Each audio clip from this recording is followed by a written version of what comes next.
Okay,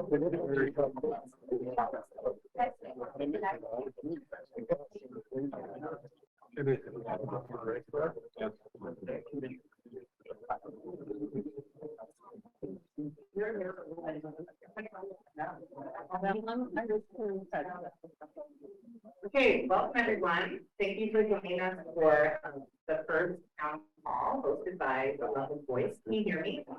Yeah, great. Glad you all are here. I just have a few notes. I'm the editor of the Loveland Voice. We are the only Loveland-based online news magazine that is led by women. We are all volunteer. I want to give a shout out to Kat and Janice, who's doing some filming and a volunteer for us. I think it's a reporter as well. Here, George Garclaus, he is associate editor.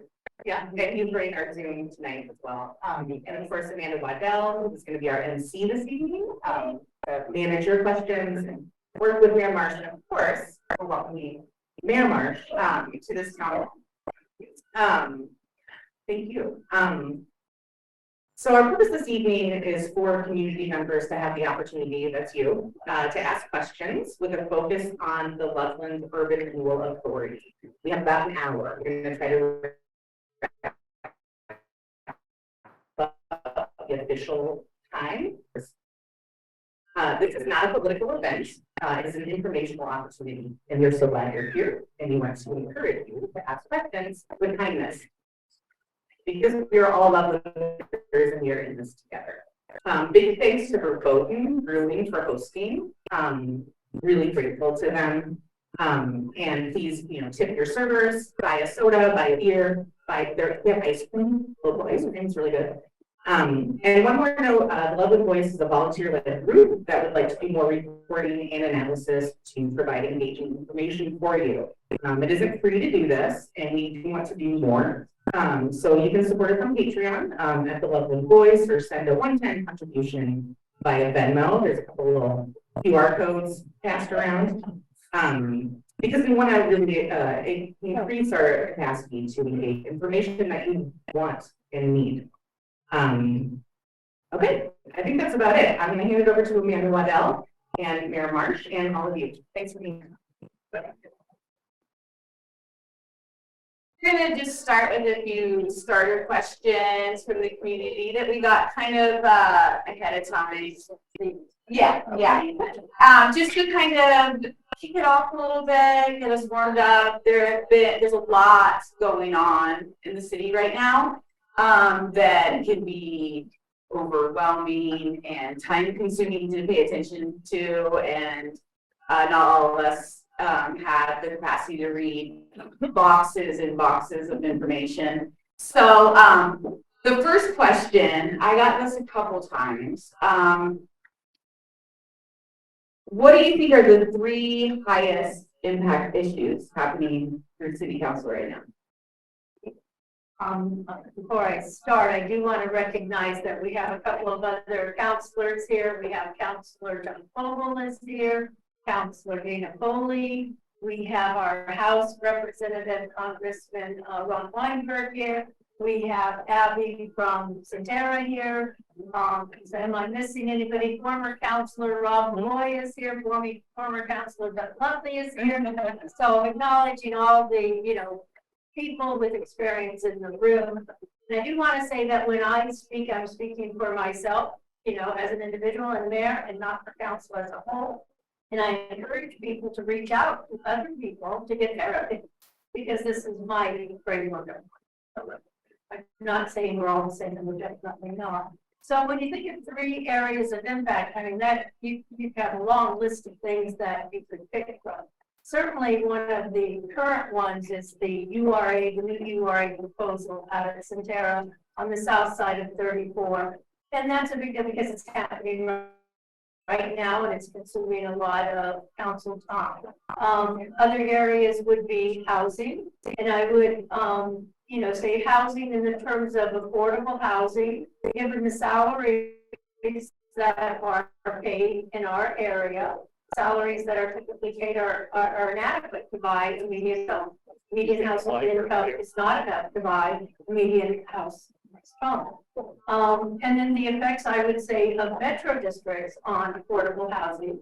For me, the ability to be able to stay in a home is just as important. And so if you're paying maybe twice as much in property taxes and you're a retiree or school teacher or a nurse or somebody whose income isn't going to have large jumps, that affects the ability for affordable housing to stay in housing. Climate change is certainly huge, and it's not really something that the council has tackled. That kind of something different. Trust in government is an issue that I would say. And then infrastructure costs. You know, any city that is experiencing rapid growth like we are, and what you might even call sprawl, development that's outside your current circle, you know, you can get those homes and those businesses built, but then what is the ongoing cost to maintain it, the O&M? You know, I think back to times when council has considered adding a library or a rec center, and there was a great deal of interest in what those O&M costs were going to be, and they wanted factored in there 10 years of equipment and maintenance and salaries. Well, the city goes for, you know, the development. What is the ongoing O&M to the city, and how are you going to pay those costs? So those are some areas of, I think, current interest. But I'm sure if we told other counselors, they would add to that list and maybe take away from mine. Does anybody have any questions about that? Okay.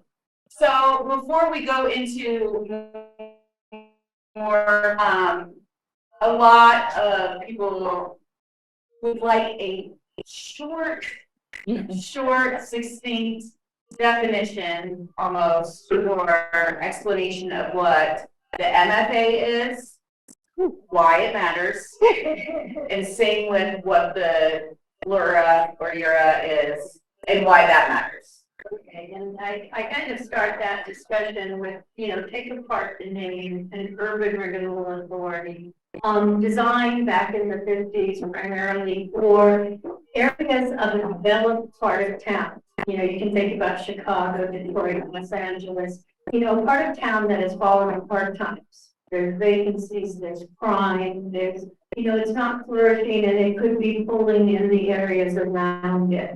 You know, if you think about those areas of town have a high cost to the city in police and fire and maintaining safety of the public, right? So it's a program that was designed basically to say if an entity or entities were willing to invest in those downtrodden areas of town, that they would, the incentive would be, you start with your tax base, which could be property tax, how much property tax was coming in the year before you set up this URA area, or the sales tax that was being generated in that area before you set up this plan. And the increment, the increase in that tax base, you know, that goes back to help pay off the debt and the cost of those improvements. That's the idea of it. You know, I think we had a gentleman, Brian Drew, I think, the Eagle County attorney, you know, saying that he doesn't believe there is any blight in Loveland by the definition of blight. So that's, you know, one person's argument. I probably lean mostly to that as well. You might have a building or two that is vacant, and you know, but you know, crime and you know, downtrodden and bringing down the area, I don't think is. So that was the start of urban renewal area. In 2004, the city, let's see, our urban renewal plan began in 2002 and started with the downtown area. And then in 2004, we added Centerra. Sometime in that mix, we added the Finley area too. So with the addition of Centerra, I believe that was the first time in the city of Loveland that you took farmland and declared it blighted, and that is the legal definition for a URA plan area. It has to be blighted, which, you know, legal definition is a menace to society, that it's an immediate threat to health and safety. So the city of Loveland declared, I don't remember what the original acreage was, but somewhere 900, 1,300, it's up to about just over 2,070 acres now, I think it's the URA in Sierra. So then in 2008, an another step was taken in what's called a flexuary. That every year, Centerra would be able to determine what areas are now in that URA plan. In other words, which buildings have been developed, and now you have that increased tax revenue that will go towards the bonds and public improvements. So that was called a flexuary. In 2010, at the state level, legislators said, wait a second, agricultural land is not the purpose of URAs, and they set some criteria for, how you would put farmland into a future URA. And in 2015, 2016, it started in 2014. When you talk about property tax being diverted back in 2004, it was not only the city of Loveland property tax, it was the school district tax, it was the county property tax, it was your special districts like your health, your EMS, your pest, mosquito control, things like that. It's taking all of that property tax and diverting it. So in 2004 and 2002, when Loveland made these decisions, it was all of those entities' property tax that was being diverted. So in 2014, they tried to pass at the state level some restrictions on how, what that would be. It failed at the state level. It's passed in 2015, and I believe became effective either July of 15 or January of 16. That if you are going to set up a new URA or have a major modification of existing URA, that those entities, your school board, your county, your special districts would have a seat at the table and be able to vote on those issues. So they have some say over the monies. So when you think about diverting taxes, whether it's property tax and or sales tax, those are typically the funds that, say, the county or the city would use to pay the increased cost of that development, right? I mean, that's why we charge taxes. We charge 3% taxes because we say that's what we need. We charge 9.56 mils, whatever property taxes, because that's what we say we need for the city to function, or to provide the services, police, fire, street maintenance, all those things. So when you talk about diverting that, that's a major deal. And again, it was meant to be laser focused. It was meant to be small areas. It wasn't meant to be huge, at least as originally conceived. So that's a URA. That's kind of how it affects. What else is the question? MFA. The MFA is it's an agreement between several entities. The city of Loveland, Centerra, I want to say CPW, Centerra Properties West, and the PIC, the Public Improvement Corporation, which is an entity that collects an additional 1.25% public improvement fee on purchases made in Centerra. And then I'm not sure, I don't think the retail sales fee is in that, but it might be. That's another 1% charge on most sales in Centerra. So it's an agreement. And it kind of lays out expectations about what the borrowing would be and when it would be done and what it would go towards. And a lot of that original agreement was for regional improvements. On 34-25. At the time, Boyd Lake was not considered a regional improvement. That was an amendment made between Centerra and the city years later. So it's a kind of an agreement. It also gave additional incentives.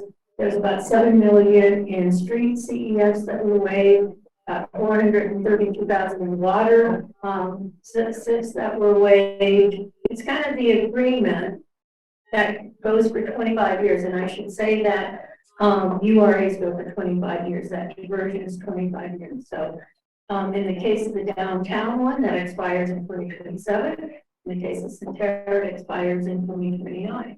And so the MFA, as designed, also expires in 2029.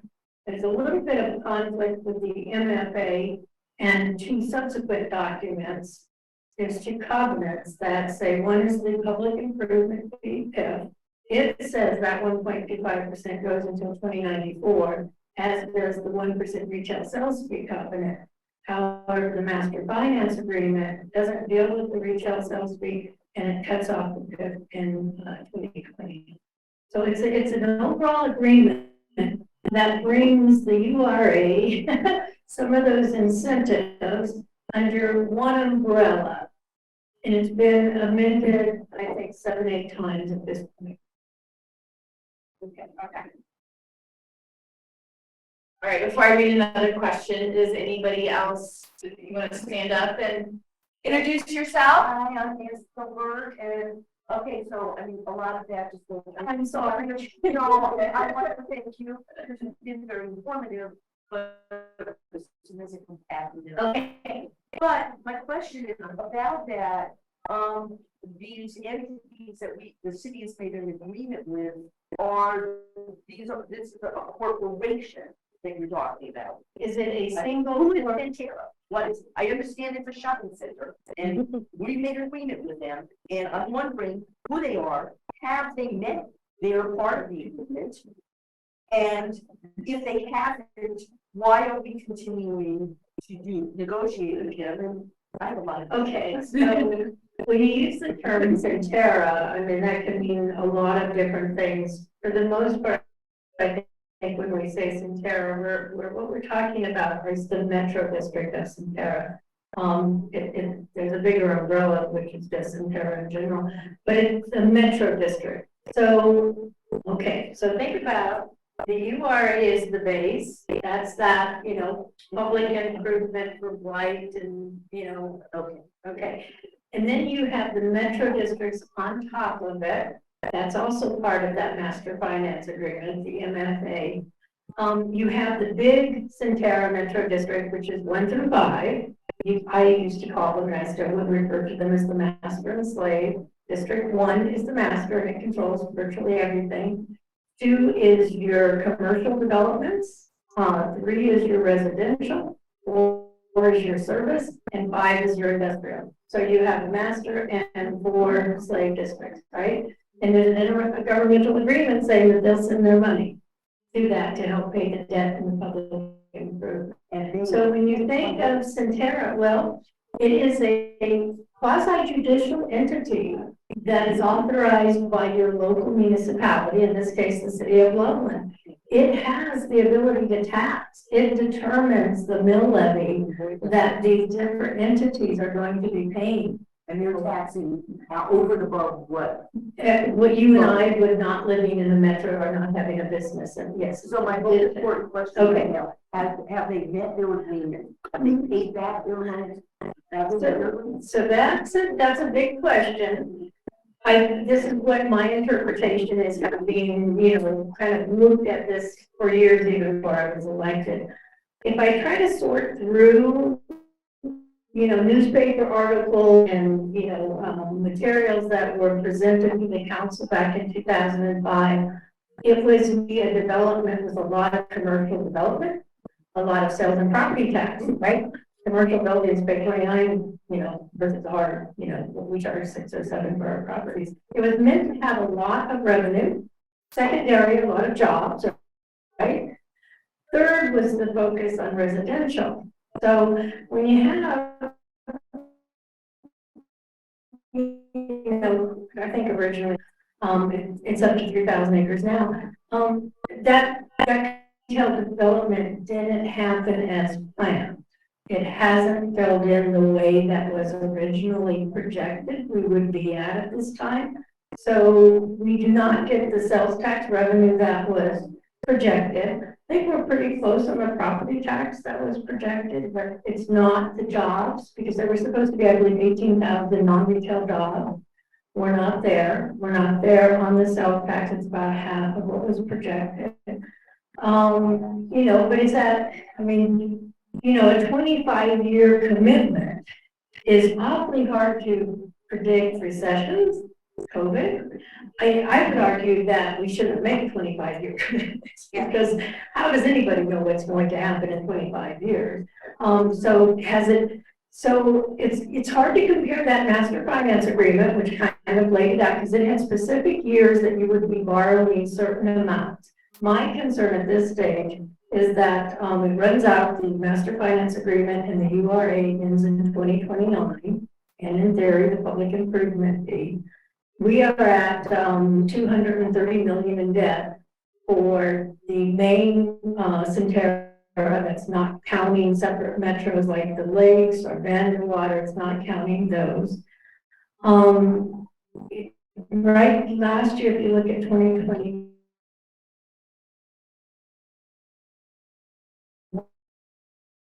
On about county from the city from the special district. So that if you take 9.6 million times 7 years left, that's about what, 67 million or something. So you have debt of 230. Here you have this 67 that will come in. But then you still have a lot of debt left. And so how that debt, and this is I think the part that's probably important for people to grasp, that debt that's not paid at the end of that cash flow from the property tax and the public improvement fee, all that debt has to be repaid by the metro fees, and primarily District 2, which is your commercial development, both retail, offices, multifamily, I think is included in that. That debt all resides with them after that. And that debt, there's different loans. 2017, 2020, 2022, and I might be missing one. I think there's one other one, maybe 2018. They have different maturity dates from 2047 to 2053. So you need to repay all that outstanding debt, in theory, by those years. If they couldn't repay it, then. Well, that's an interesting question.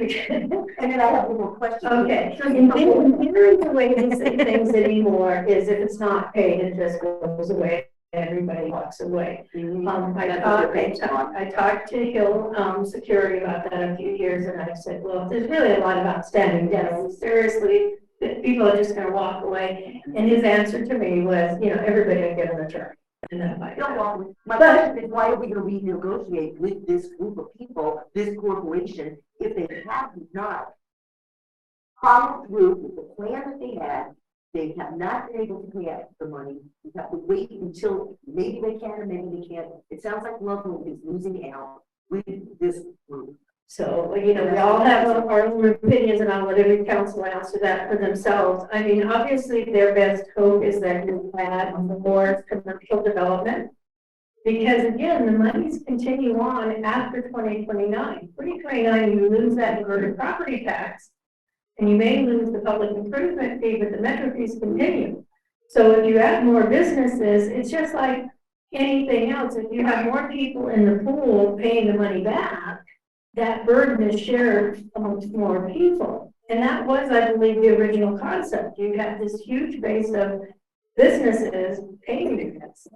And, it just hasn't built out. And that's from what I've read, that's my own personal opinion. I don't think it went as planned. Yes.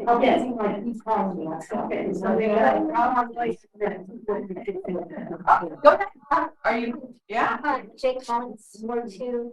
My question is, when they're factoring or figuring these out, do they look at national trends, state trends, and how shopping malls and everything else are going? Are they just making a bunch of assumptions and pipe dreams? Or are they actually looking at all exposures and trends of climate change and lack of resources?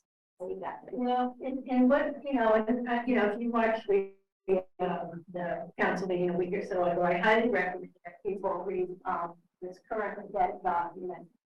The reason to read the current debt, it's the latest 25 million, is if you imagine you yourselves are going to a bank to get a mortgage on your house, right? You have to disclose everything. You have to disclose, here's my income, here's my liability, here's my payments, here's all this. Well, this document is essentially the same thing. It's saying, here's our current revenue.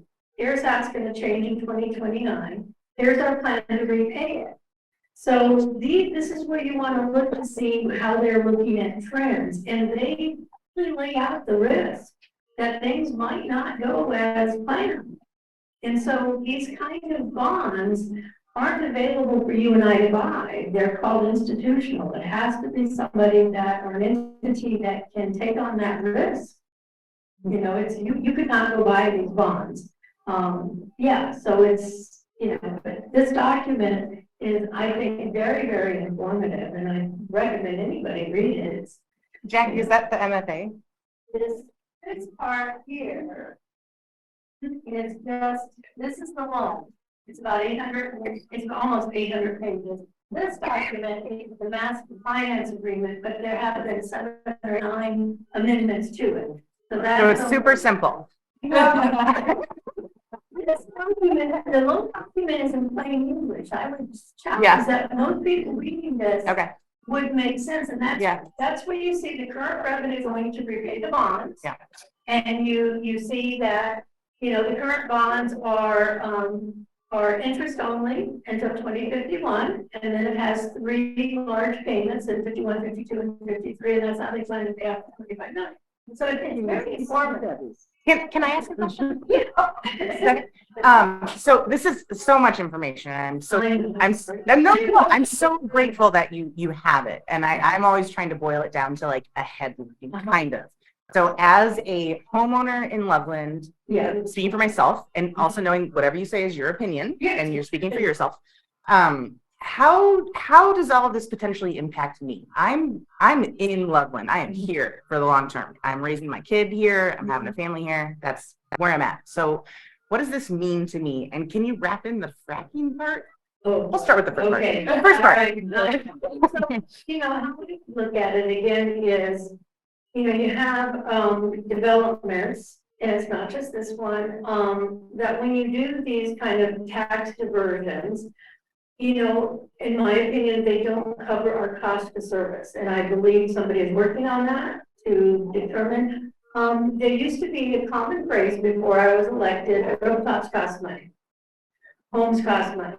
Those are the services. You know, those are your municipal court, those are your roads, those are, you know, the library, the rec center, our police, our fire, we have to provide. Now, Fort Collins makes it pretty easy to figure out what a household is going to cost in city government. Or, you know, I'm challenging our staff to do the same thing, so that when we approve, not just this, we're approving developments on the Northwest. What is that cost? So, you know, if you think about, we have this plan where we charge property taxes, we charge 3% interest, we charge for services. The goal is that we can meet the needs of the city. And I would challenge any time you are removing significant money from those buckets, you don't have the money for your services. You don't have the money for your staff, for your fire trucks, for whatever. It puts a strain, and that does, in my opinion, affect all of us. And I would go further on that when you're talking about metro districts in general, and I think we're probably approaching very close to 30 metro districts in the city of Loveland. That's additional property tax that people are paying. You have retirees, you have nurses, you have teachers, you have people that don't see big jumps in their income. And so if they're paying an extra $2,000 or $3,000 a year, you know, there's not more money going into their pocket to make up for that $3,000. That's $3,000 less for dinner, for coffee, for beer at Verboten. That's, you know, shopping in downtown boutiques. That's less money that they have. So that actually harms your local businesses, and it harms the tax revenue the city gets. If you aren't spending money, it's hard for us to pay for those services. So it's all about balance. You have to have enough retail to compensate for your residential. Councilor Malloy is waiting. Got about 30 questions. Keep it down. So it's kind of a two-part question. Negotiation going on with 2 council members and the committee team and such. And we have no idea what those negotiations are, and likely maybe we should. But those 3 negotiations done with the original MFA. What was the original proposal? Did they just give us the city a proposal? We said, yeah, sign off on it.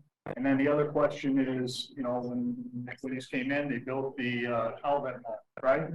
Well, that's obviously gone downhill for a number of years. They've tried many, the Queens haven't, but the new owners, few new owners, have tried many different things to try to save it. It's just not savable. Yeah. So my question is, you know, we have and this is partly what I heard at the council meeting from the Winnie brothers. we have Centerra, which is almost down to its last years on the MFA and their program. What keeps those businesses from jumping ship and coming over to the new one? Because he specifically stated that Shields would not come because we were too far along within that program, which was not true because Big Bass Brothers Big Bass Pro Shop had already broken ground. It wasn't like Shields was even in the talks. I mean, but it was a placement that he said that they would not come because we're too far along within that program. So what prevents Centerra becoming another URA where we have to go through and actually it is a URA because we have all these empty shops out there. And we put a lot of money, the city put a lot of money into that movie theater. That was a Senate program to keep people going there. Now, what are we doing? We built another huge retail center, and Johnstown's got their huge retail center. I just question, the biggest question is, what prevents them, I don't know the lease program there, but what prevents like Dick's coming over and building over in this city? So, I think that would be up to the council, to negotiate, and what I think back to, and it was before my election, the brands, everybody knows Martin Lynn's development, the brands, I believe that the council and staff negotiated in that you could not have a business jump from an existing location in Loveland to the new, because you can see the effects. Like if you have a downtown restaurant here that has been, supplying tax revenue to the city of Loveland, and then they go to an area where it's diverted, yes, that might be providing money to that new area, which is great. You can say good for them, they have more money, but you've taken it out of the general fund that all of us depend on. So, yeah, so that would be a negotiation between city council and staff and Centerra, so to kind of, I think what you're touching on is currently what's being called the South Centerra is in the URA. People give me a hard time, but I have been going back through boxes of documents. I found a 2018 document that shows that plot of land is actually in the Metro District, and it's in the public improvement fee area. So if you did a development today and had an opening in 2024, the end of 2024, you have 6 or so years where you do divert the property tax as currently done. And you do have the public improvement fee, and you do have the city of Loveland, I assume, taking only 1.75% sales tax instead of 3%. So you could build in that area right now and have the same benefits as the other areas do. And just like the others in 2029 will depend on the MFA, the metro districts, to pay off the remaining debt. So with that area would have the same, that's my understanding anyway. And piggybacking on this, I know we got several people. Oh, I'm sorry. Okay, let me just say one thing real quick, since we acknowledge some of the counselors that were in the meeting, because we are on Zoom and live, I just want to recognize that Councilor Sampson came in and joined us, and Councilor Olson, and Councilor Overcash. So thank you all for coming and joining us and gathering information like the rest of the community. Thank you. Thank you, everybody. Yeah. Thank you. All right. Who's next? Who raised their hand? I think Steve did and Bob Nassar. Okay. Go ahead, Bob. It's not directly to the URA, but in a way it is. Speak loudly so we can all hear you. Please. I'll try. Thank you. One of our friends has a store over in Centerra. He's closing it. Traffic is down. We decided to go over and take a look. There are quite a few empty stores over in Centerra. Forget the outlet mall. There's only 5 stores out operating there, 2 of which are churches. That place is dead, right? Yeah. And now we're talking about increasing retail in our community. I guess the question is, why are those places failing? And if they are, what makes us think that this new one will suddenly flourish the way the original Centerra was supposed to be the end all? I remember that was being built, and that was going to be the absolute greatest thing in the world for us. So I think a grocery store is very much needed, but I think that's a success plan as far as having a grocery store out there. I can tell you from my going to, the promenade shops, I have a granddaughter who's now 18, but for many years, that was the only place I could find clothing that would fit a teenager, right? And so I noticed over the last, say 3, even 4 years, when I would go shopping, I would hear the sales clerk instructing customers, well, go to our online store. We don't carry color in the store anymore. We don't carry all colors, go online. So you have the stores themselves shifting people to online, which will allow them to reduce their square footage in any city, right? But, I like to extrapolate, what does that really mean? So what that means is that, say you have a store reduces size or goes out of business, but now everybody's buying from that store online.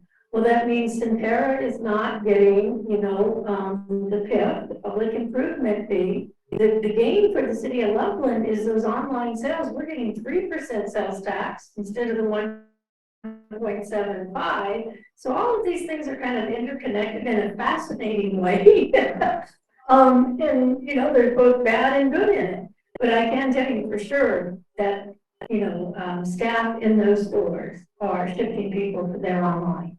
And that, is harmful to the businesses in Promenade because they have to make their lease payment, triple net, and the metro fees, they have to pay those.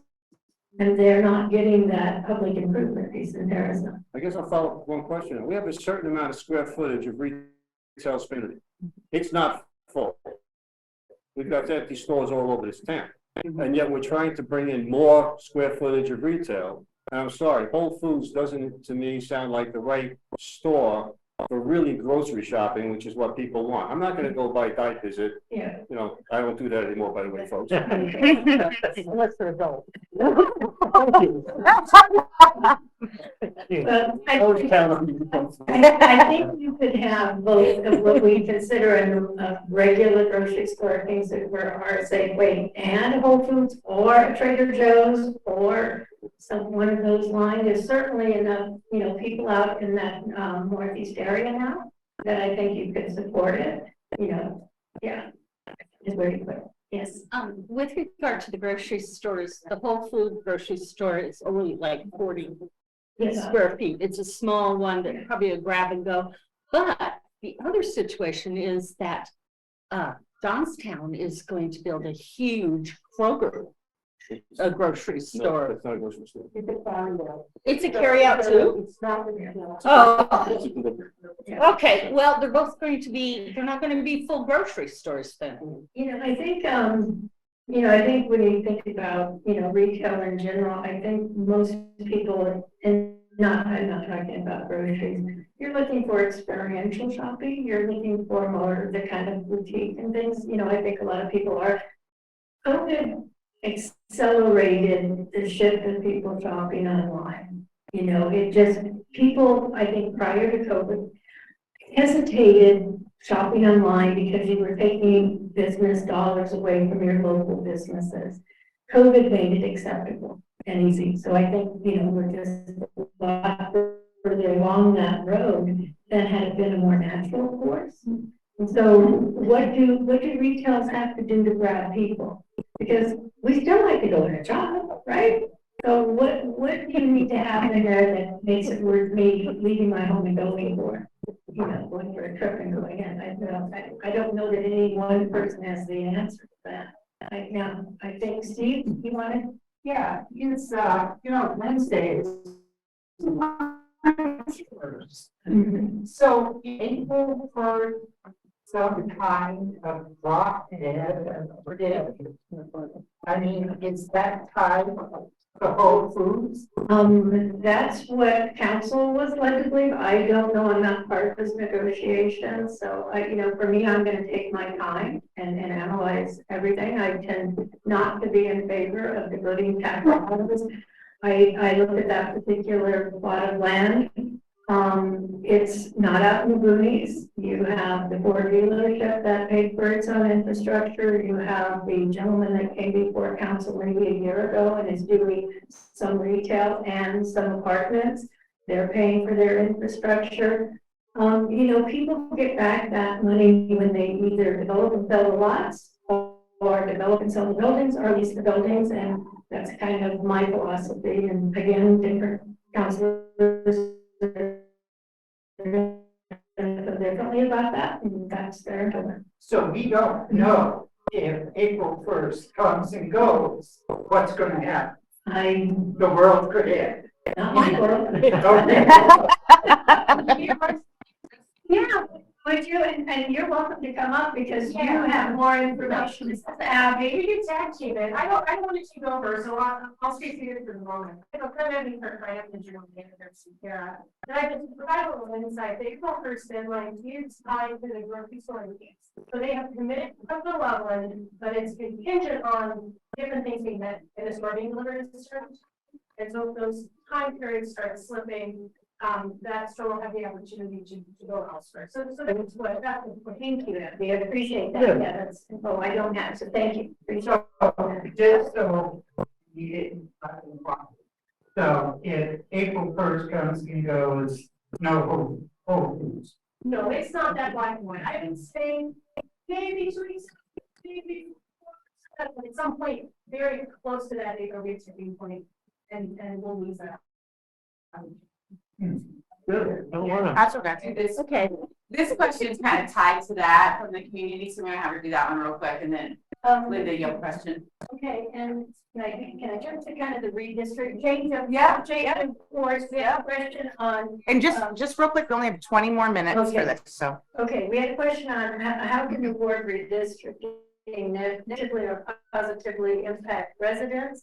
I would say, in all honesty, and we have several counselors here and past counselors here, I think any counselor serving on the City of Loveland City Council is voting on behalf of all residents. I don't, you think of your congressmen and senators and they're focused on getting some special deal for their state. That is not people on council. They are there to represent everybody. Would the redistricting affect elections? That's a different question. And it may very well, because you have different areas of town that may be more liberal, more conservative. And as you slice and dice that, and, in particular, I think, and maybe I'm wrong, maybe it wasn't factually true, but I always heard that Ward 2 was the more liberal ward in Loveland, the art community in that area. Well, almost all of the redistricting plans show that they pick up part of Ward 1, which is the Northwest. That has been thought of as being more conservative. So I don't think it's that you would have different representation of any of us, because I think we all try to do the best for the people of Loveland and the City of Loveland. But you could have changes in the outcome of elections based on redistricting. So I don't know if that makes sense. Okay, does the City of Loveland have ways to fund infrastructure besides partnering with McWinney? I think infrastructure is a challenge nationwide. You develop these roads, bridges, whatever. And at the time you're developing them, you're not thinking about, okay, I'm going to need to maintain them.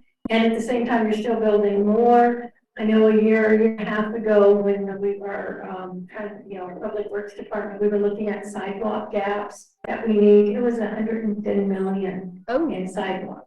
I mean, it's huge. I think any more in the city when we do developments, we require be put in at the time, but you still have gaps. We also have gaps along some of the highways, the state highways, 34 state highways. So there's a lot of issues with infrastructure, and I don't think any city has figured out how do you fund that ongoing maintenance. We have a lot of work to do in downtown Loveland. That infrastructure, decades old, past its life expectancy essentially. So I don't know that there's a good answer to that. We've already talked about the empty retail spaces all over town. Fracking. Oh, there you go. Another topic that people probably feel differently about. I fully acknowledge that we as a society cannot turn our backs on oil and gas at this point in time. We're still dependent. I would just ask that it be built away from development, away from homes, schools, churches, shopping centers, work park, that it be built away. And, I love looking at things from different angles. I can understand the pull of somebody wanting to put it near because you have the infrastructure, you have the roads, you probably have the water. I understand it's probably cost savings to do it near development, but my personal choice is that fracking is not safe. it's not healthy to be around fracking, and so that's my personal belief. And again, I invite you to talk to your councilors, because I'm sure we have different opinions. I want to say that fracking will right, and if you're gonna replace anything that would be already considered right, like farmland, with fracking, there's something going wrong with that. Very seriously wrong. So, we need to think America needs to change, whether it was due to the pandemic or the online shopping, whether I was online shopping, maybe the pandemic America's changed. We already have thousands of empty retail spaces, and we're considering building more retail spaces that makes no sense. It's ridiculous, but we can just lose more money, building more and more empty buildings. Thank you. That's good. Go for it. By the way, these cookies are great.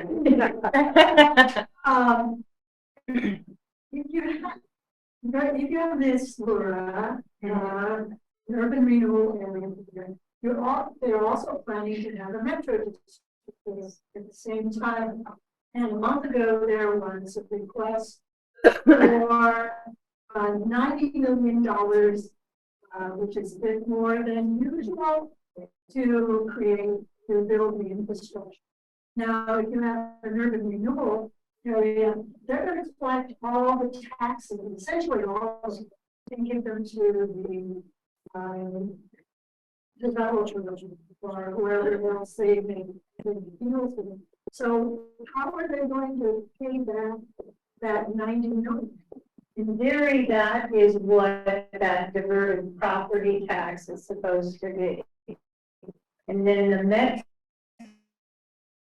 metro landscaping, it could be fees to the developer to manage the development. It could be signage. So in theory, your bonds for that infrastructure debt are supposed to be paid back by while you're diverting that property tax. And when you run out of that, it's the metro fees that pretty much your commercial businesses are paying, retail, office buildings, and my understanding is multifamily housing as well. So yeah. I have a question here that's kind of in line with that stuff. It's been over a year since we were told the planning department was working on new regulations for fracking. Do you know what the progress is on that? You know, And if you don't, where would somebody find that information? you know, we were told, I think, that the planning department was going to look at our oil and gas regs and, you know, bring something back to council to update what was done years ago before the changes in the law. I don't know where they are on that. I would reach out to maybe our city manager and Brett Limbaugh and see where they are in bringing that forward before council. For people that want to voice their opinion, the COGCC, it's open entity. Yeah, if you can voice your pros or cons. Okay. Any more questions? I have a question, and it's strictly a financial, and accounting thing. If the Urban Renewal Authority removes property taxes and some sales tax that is traditionally used to fund city services, and it's done to foster development, what plans does the city have to backfill that amount of money? And if they don't, how does the city plan on providing services that aren't paid for? I'm going to give you my view of this situation. You know, you have things that started in 2002, 2004. So we've had years of diverted taxes, whether it's county, whatever, city of Loveland property taxes, and we've been under collecting our sales tax instead of 3.75. Why don't we have $3 million to build the transit center behind World Beverage? I point to that. When I have a great concern that we are underpaying employees and that we have them working more hours than they should. I point to that. You know, it's a cumulative, it's not 1 year. it's many, many years of under collecting, because I look at this, if we're gonna say everybody should pay 9.56 million property tax, and we need to collect 3% in sales tax, that's what we have defined as the need to cover our costs. So anytime you have a significant shorting of that, it's going to affect all the things that are paid for by city funds. And so, it's, I mean, it's obvious where I stand on these issues, but that's how I look at it. So what are your choices? To raise sales tax, to raise property tax? In my opinion, one way you could help significantly is increase, tourism visits. We have, over 1 million people, going to Rocky Mountain National Park every year. If we could figure out ways to tell them what Loveland has to offer, restaurants, breweries, coffee shops, hiking, different things, and make them, not necessarily lodging, because we don't have enough hotels, although the downtown hotel is doing fantastic, but to have them spend a day here, to have them have dinner here, breakfast here, to support our businesses. Our businesses do better, and our revenue goes up, our sales tax revenue goes up. So for me, that's something that we could do, and we would see an immediate positive effect, is an increase in our artists. We are a fantastic art community. Getting that word out there, you help your artists, Sculpture in the Park is a 2.5-day show, $2 million in sales. And a lot of that's our local artists, Northern Colorado artists. It's huge. So I think there are areas that we could tap and expand our potential, revenue stream. Probably considered opening hot shops here in Loveland. That is a topic. That you're talking about hot shops, you're talking about dispensaries twice now. The council has, had to go out to the voters. So far, the voters have said no. And I will say that once you've gone out to the voters and they said no, it would be very difficult for council to override that and just, unilaterally say we're going to do or not do something. Once you've gone to the voters, it really is the voters that need to approve that. Yes. So but they're already spending at the Loveland Chamber of Commerce. We have tourism. They all around the country for the things they are doing.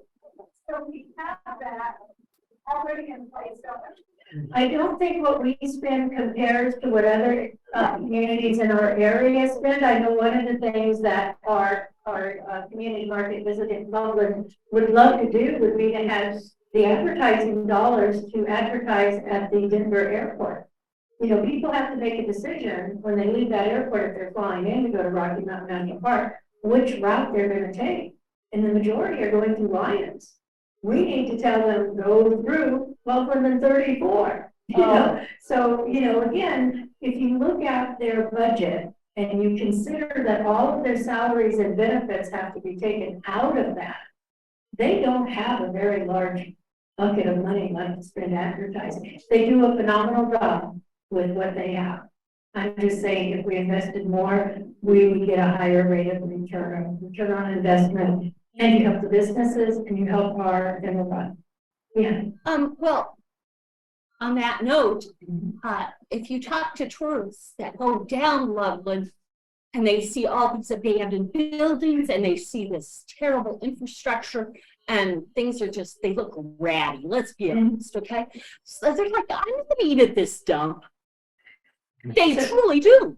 To your point, I would agree with you that our arteries, we need to improve the appearance. Please do. 287-34. We have a facade grant program in downtown Loveland. It's perhaps expanding that, to 34 and 287, because those are the gateways. But a lot of it is just telling, a shuttle service to and from Estes that maybe Estes has to pay for, maybe Fort New Orleans, maybe Greeley has to pay for. To have more people visit, it would truly help, I think, businesses and our. Okay, I think we're going to wrap up there. Do you think we're a couple minutes? Okay, we got 6. Anybody else? Yes. I think Lions is a perfect example of where we're missing both. If people don't go to Lions because they want to see a bunch of Whole Foods and doctor boxes and massage parlors and the things that we have out there.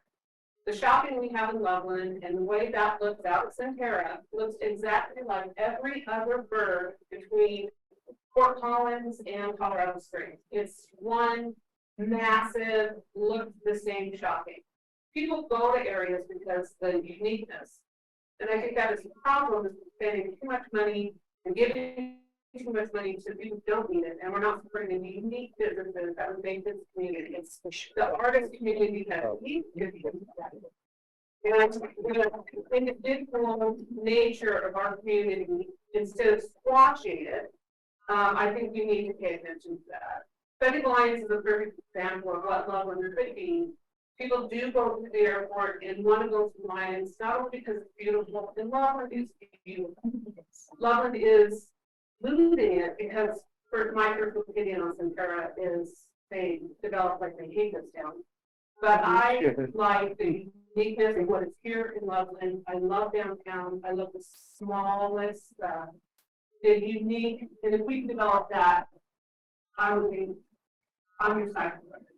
I'm a kindred spirit. When I travel, I go to the mom and pops. I don't go for Applebee's. I go for the mom and pop breakfast, dinner place. The shops that are unique. I like meeting the owners of those businesses.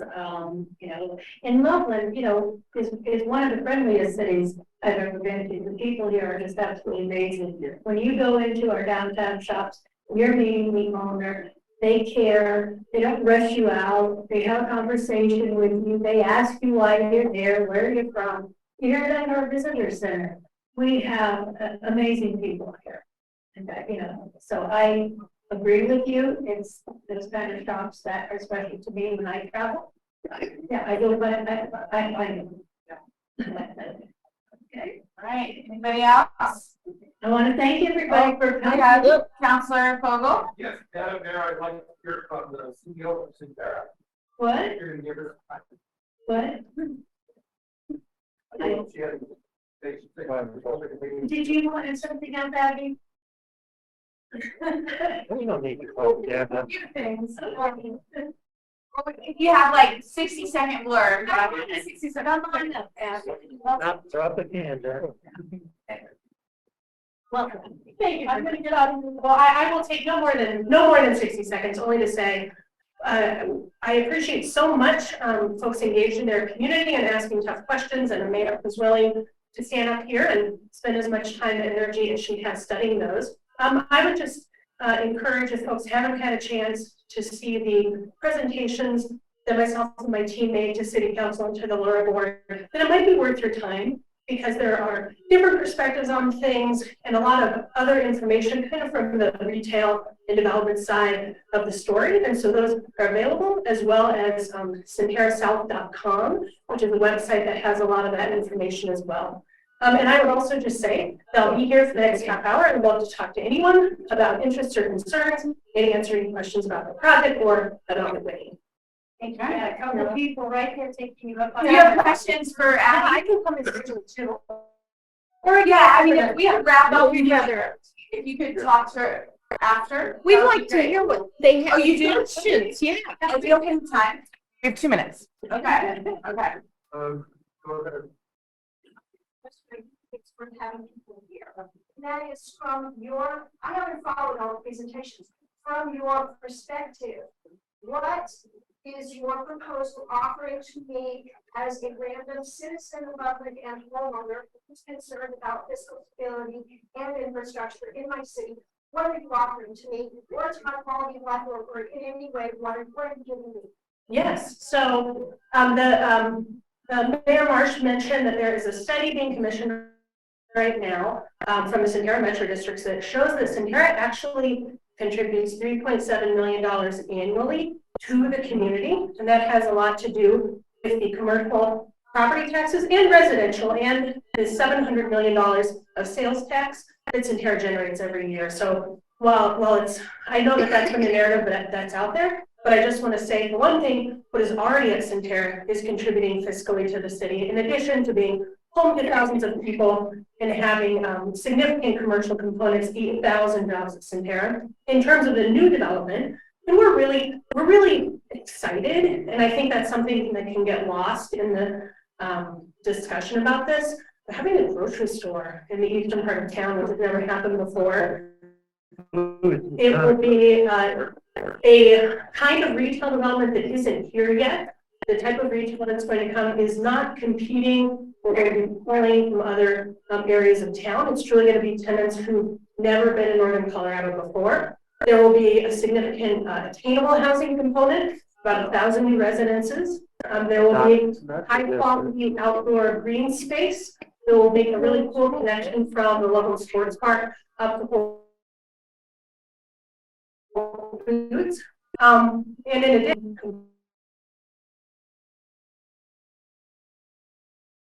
component, there'll be about $4 million generated from the project to the city. And during the 25 years of the project, about $1.5 million a year just from sales tax. So the sales tax and property tax, I apologize, it's a little hard to keep track of all those numbers. But we think on the community, on the experience, on the housing, on all those fronts, it's going to be just a really fabulous place. Yes, I can actually do this all night. I'm just making a glass of water. We also said we were going to wrap up at 6:30, so if people want to have conversations, you can continue. I'd like to ask one question though, okay?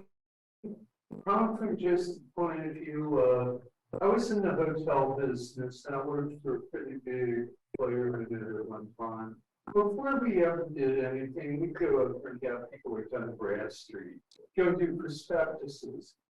The reason I'm saying that is not only can you have a failed outlet wall sitting out there, you have blackouts galore in Centerra. Basically, just close 2 locations, one in Fort Collins and one in Boulder, and I would guess are trying to, they will shut the one up here because they don't want to be doing business in this market. Just putting the dots together, just like Dillard's pulled out. How can you go and project at retail when there's a thing called the retail apocalypse? We live in the most open retail place on the planet. I mean, the United States. This one's competing, I wonder. But I mean, how can you go over and sit there and hang your hat for another business improvement district for all the rest of it when it's obvious if people are voting with their feet or their fingers to online retail? I mean, there's blackouts in Fort Collins like we haven't seen. Retail and retail and retail and retail, but the customers aren't going to malls. How many dead malls are you guys aware of? When Fort Collins is barely hanging out by the seat.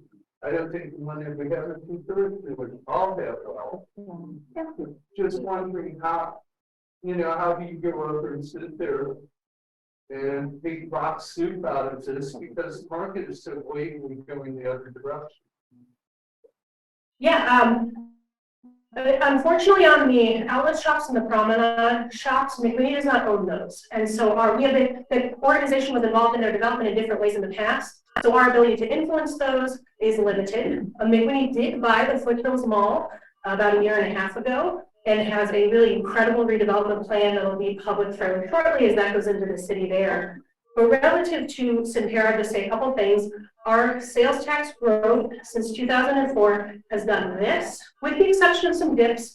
As Mayor Marsh said, we kind of predicted the future. That continues to be the case. Our retail is very healthy. The Centerra Marketplace is our primary asset. You guys may have heard about the Bed Bath & Beyond national bankruptcy is going to cause a closure. We already have 3 LOIs for that space. We feel very confident that's going to be filled. But mostly it is our grocery store anchor. That is the best retail brand you can have in America right now. And we're not even on the market. We are getting LOIs sight unseen from groups that have never been in northern Colorado, and I think we should all be excited about. So, I'm pregnant. That's a letter of intent. It's an offer to lease space. But when you bring that to the table, you're saying there's a DNA, so we don't have everything is in the sky to us. So I understood you said Whole Foods as a representative under the DMA. Are you supposed to say Whole Foods in front of everyone? I'm just curious. I, in a setting like this, am not able to say the name of our tenant, which feels kind of artificial, because Chad McQueen did say their name at city council, and that just had to do with the terms of that. So we know who it is, but I'm not gonna Is say that big it. enough carrot? The McQueen brothers believe that Whole Foods is a big enough carrot. Absolutely. Oh. Chad is And you're not completely committed to this. I know he is. Yeah. This community is not. If you would listen to the community voices, the community changes, and if council would listen to the people in their wards, they would know, because people are screaming it. I mean, I know people will stop at Whole Foods. Absolutely they will. But that's not what we're asking for. We're asking for groceries.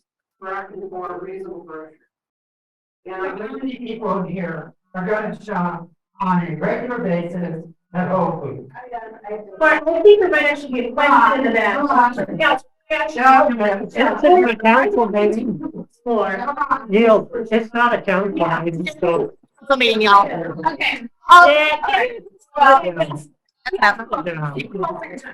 Cut it down. We have a question for me. No, We gotta wrap it up. I'm sorry. We only have the room for so long. I'm sure that you know lots of information, and Abby said she'll be here for another 28 minutes that we can. Not gonna talk over everybody. So thank you all for coming. I know